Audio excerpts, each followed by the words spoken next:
جنگی مشقیں کیوں ضروری ہیں؟ یہ میزائل تجربات کیوں کیے جا رہے ہیں؟ ویسے تو پاکستان بڑا پرامن ملک بنتا ہے، پھر یہ جنگی جنون کیوں ہے؟ السلام علیکم، آپ دیکھ رہے ہیں ہٹ پوائنٹ ڈیجیٹل اور میں ہوں آپ کا ہوسٹ حافظ ذیشان۔ آج کی ویڈیو شروع کرنے سے پہلے ہمارے چینل کو سبسکرائب کر لیں اور بیل آئیکن پر کلک کر لیں تاکہ آپ کو فردر اپڈیٹس ملتی رہیں۔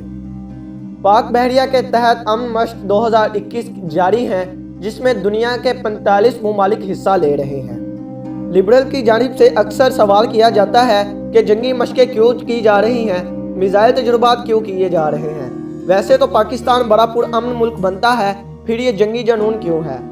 پاکستان ایک ترقی پذیر ملک ہے، پھر کیوں یہ اپنے شہریوں کی فلاح و بہبود پہ یہ پیسہ لگانے کے بجائے اپنے دفاع کو مضبوط بنا رہا ہے؟ آئے دن میزائل تجربات، ان کا ہدف، ان کی رینج، ان کی کیپیسٹی دنیا کو دکھانے کے مقصد کیا ہے؟ آئیے ان سوالات کا جواب رسول اللہ صلی اللہ علیہ وآلہ وسلم کی حیات طیبہ سے تلاش کرتے ہیں۔ پاکستان ایک ترقی پذیر ملک ہے۔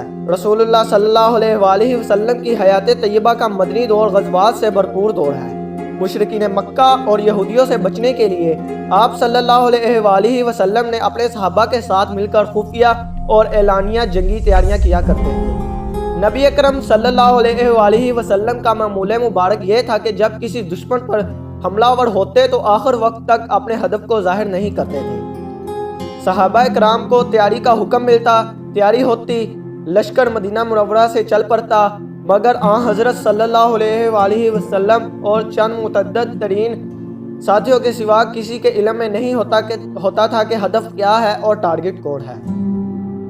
خیبر کی جنگ سے اندازہ کر لیجئے کہ ہزاروں ساتھیوں کے ہمراہ نبی اکرم صلی اللہ علیہ وآلہ وسلم نے مدینہ منورہ سے چلے اور خیبر کے دروازے تک پہنچ گئے، مگر خیبر والوں کو اس وقت تک معلوم نہ ہو سکا جب تک اسلامی لشکر خیبر کے نواح میں نہیں جا پہنچا۔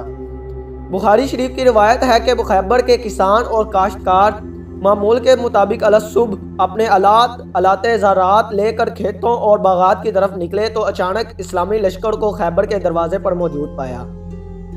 الٹے پاؤں واپس دوڑے اور شہر والوں کو خبر دی کہ محمد صلی اللہ علیہ وآلہ وسلم کا لشکر آ پہنچا ہے۔ اس پر قلعے کے دروازے بند کر دیے گئے اور خیبر کا محاصرہ ہو گیا۔ صرف تبوک کے موقع پر ایسا ہوا کہ جناب نبی اکرم صلی اللہ علیہ وآلہ وسلم نے اپنے ہدف کا پہلے سے اعلان کر دیا کہ رومیوں کے مقابلے پر شام کی طرف جانا ہے، ورنہ عام طور پر ہدف کو گول موڑ رکھا جاتا تھا تاکہ دشمن کو قبل از وقت تیاری کا موقع نہ ملے۔ اور جنگ زیادہ پاکستان اندرونی مسائل اور کمزور معیشت کے باوجود آج الحمدللہ اپنا دفاع مضبوط سے مضبوط تر بنا رہا ہے۔ حالیہ جنگی مشقیں، میزائل تجربات دشمن کو دکھانے کے لیے ہیں کہ ہم ہر دم تیار بیٹھے ہیں۔ یہ جنگی تیاریاں، حربی حکمت، عملی مظاہرے ہمارے پیارے نبی حضرت محمد مصطفیٰ صلی اللہ علیہ وآلہ وسلم کی سنت ہیں۔ حضرت محمد مصطفیٰ صلی اللہ علیہ وآلہ وسلم رحمت للعالمین ہونے کے ساتھ ساتھ حکمت کے منبع بھی تھے۔ ہر جنگ میں آپ صلی اللہ علیہ وآلہ وسلم کی جنگی حکمت عملی بہترین اور بے مثال ہوتی تھی۔ آپ کی فتح کا راز شخصیت، شجاعت، بے مثال اعصابی قوت اور حربی مہارت تھی۔